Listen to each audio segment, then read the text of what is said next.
فرمایا کرتے تھے قیامت میں جو ہم نے حضور کی تلاش کرنی ہے تو بچنا ہے تو دنیا میں کیوں نہ نبی پاک کی غلامی میں آ جائیں. وہ کہتے تھے دنیا. اعلیٰ حضرت نے کتاب لکھی ہے الامن والعلا، اس میں آپ فرماتے ہیں جو حضور کی پناہ میں آ جاتا ہے نا وہ بچ جاتا ہے.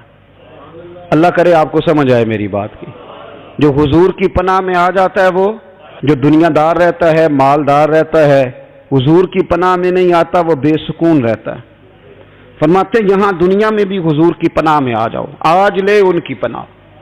اور آج دلیل آپ نے ابن ماجہ کی حدیث لکھی ہے، حضرت تمیم داری حدیث کے راوی ہیں، اعلیٰ حضرت نے لکھی ہے. فرماتے ہیں جو حضور کی پناہ میں آیا بچ گیا. دلیل دیتے ہیں، فرمایا انسان جانور بھی آتے تھے تو بچ جاتے تھے. حضرت تمیم داری رضی اللہ تعالیٰ عنہ فرماتے ہیں کہ ہم کھڑے تھے، ایک اونٹ دوڑتا ہوا آیا. نبی کریم صلی اللہ علیہ وسلم کے پہلے اس نے قدموں پہ سجدے کیے. صحابہ کہنے لگے حضور ہمیں بھی اجازت دیں. فرمایا وہ تو بے زبان ہے، اسے تو پتہ کوئی نہیں، پیش نظر ہے وہ نو بہار، سجدے کو دل ہے بے قرار، روکیے سر کو روکیے یہی تو امتحان ہے. فرمایا اسے کیا پتا، تم تو مکلف ہو شریعت کے، تمہیں اجازت نہیں ہے. اور اعلیٰ حضرت نے 2 ٹوک لکھا ہے، فرمایا سوائے خدا کے کسی کو تعظیمی سجدہ بھی حرام ہے.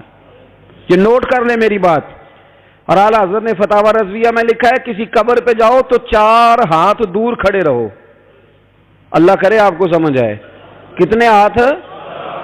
4 ہاتھ دور کھڑے رہو، سورۃ فاتحہ پڑھو، درود شریف پڑھو، جس قبر پہ گئے ہو ان کی روح کو اصال ثواب کرو، ان کے وسیلے سے دعا مانگو. اعلیٰ حضرت فرماتے ہیں قبر کو سجدہ بالاتفاق حرام ہے، طواف قبر کا کرنا بالاتفاق حرام ہے. بوسہ لینے میں اختلاف ہے کہ جائز ہے کہ ناجائز ہے، لیکن بوسے سے بھی چونکہ شک پڑتا ہے تو فرماتے ہیں احمد رضا کی رائے یہ ہے کہ بوسہ لینے سے بھی بچا جائے. وہ آ گیا تو اس سے اگلی باتیں کرتا ہے، بس خاموش رہ، باادب رہ اور پیچھے رہ. تو حضرت تمیم داری کہتے ہیں یہ حدیث اعلیٰ حضرت نے لکھی ہے الامن والعلا میں. فرماتے ہیں کہ اونٹ نے پہلے سجدہ کیا، قدم چومے، پھر اس نے حضور کے کان میں کوئی بات کہی. روزے دے دوالے نے غلاماں دیاں ٹولیاں، ایک پہ سن دے کروڑاں دیاں بولیاں.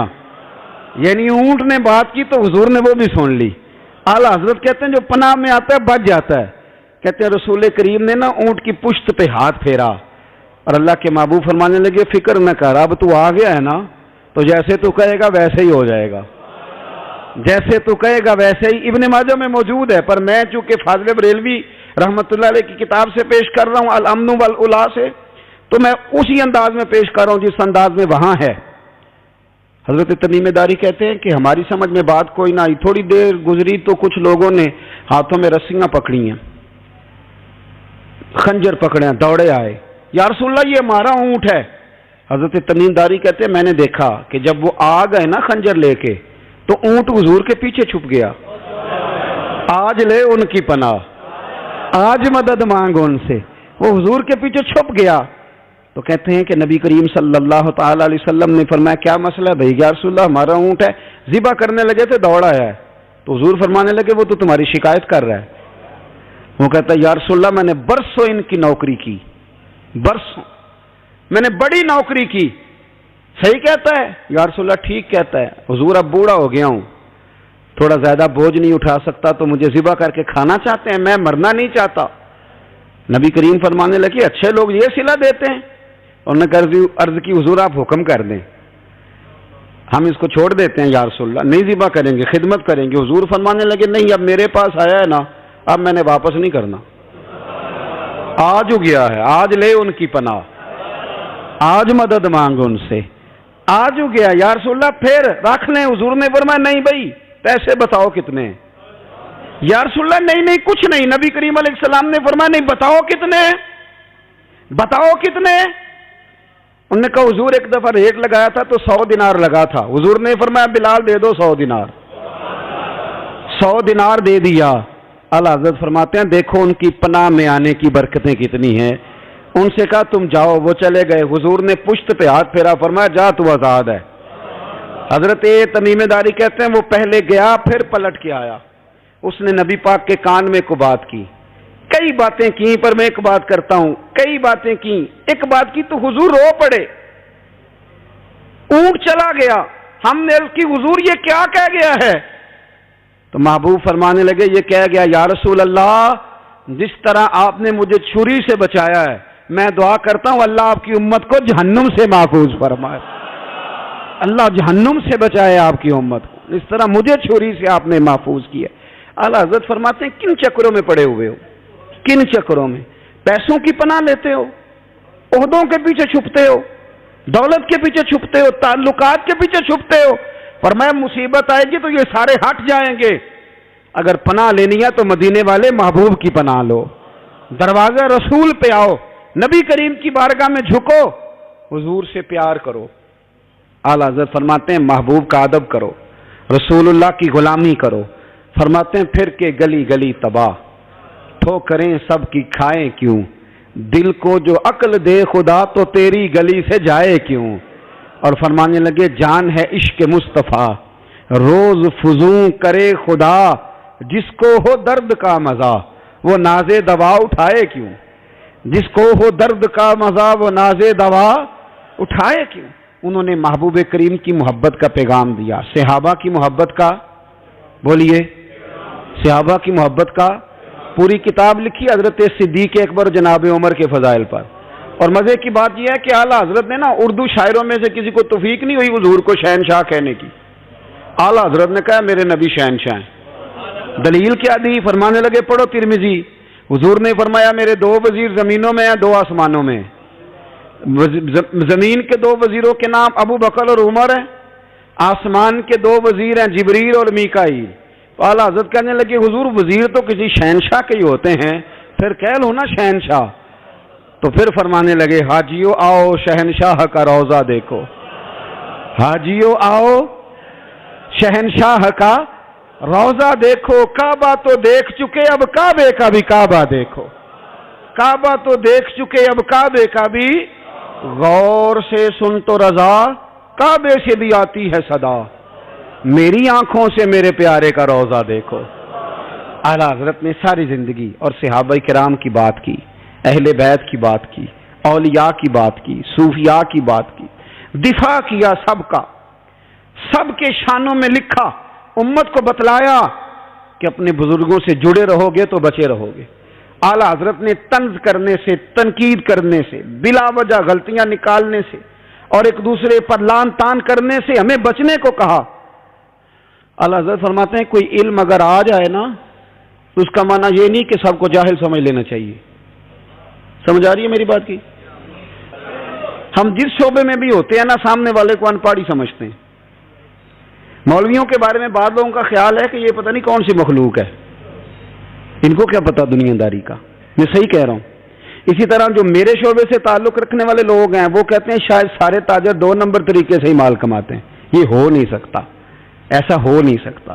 ہمیں نا دوسروں کی اہمیت کی خبر رکھنی چاہیے، ہمیں ایک دوسرے سے پیار، ہم طنز کرتے ہیں، تنقید کرتے ہیں، فاضل بریلوی منع کرتے تھے، آپ فرماتے یہ طریقہ درست، ہم جب غلطیاں نکالنے پہ جاتے ہیں تو معاذ اللہ اتنا اوپر بن جاتے ہیں کہ معاذ اللہ ثم معاذ اللہ اللہ رسول تک پہنچ جاتے ہیں۔ اعلیٰ حضرت کے زمانے میں ایک شخص نے کہہ دیا نبی پاک کا خیال آئے تو نماز ٹوٹ جاتی ہے۔ عقل ہے نا جی، جہاں مرضی لے جاؤ۔ وہ کہنے لگا جی میں نے خالص اللہ کے لیے پڑھنی ہے نا فلسفہ عجیب، نبی پاک کا خیال آئے تو نماز۔ اعلیٰ حضرت فرمانے لگے تو بڑا ہی پاگل ہے، جب تو کہے گا السلام علیکہ ایھا النبی، خیال آئے گا کہ نہیں؟ فرمانے لگے تو بڑا ہی نادان ہے، جب تو کہے گا اللہم صلی علی محمد وعلی، خیال آیا کہ نہیں آیا؟ فرمانے لگے تو نبی پاک کی بات کرتا ہے، نماز میں تو ابا اماں کا بھی خیال آتا ہے، ربنا اغفر لی والدیّ۔ فرمانے لگے ربے کے خیال سے نہیں ٹوٹتی تو مدینے والے کے خیال سے کیسے ٹوٹ گئی؟ فرمانے لگے بڑا ہی بیوقوف ہے تو۔ اعلیٰ حضرت فرمانے لگے تو کہتا ہے حضور کا خیال آئے تو ٹوٹ جاتی ہے، فرمانے لگے جب تک حضور کا خیال آئے نہ نماز ہوتی ہی نہیں، جب تک حضور کا خیال نہ آئے نماز ہوتی ہی نہیں، سوال ہی نہیں پیدا ہوتا۔ لوگوں نے کہا جناب وہ کس طرح؟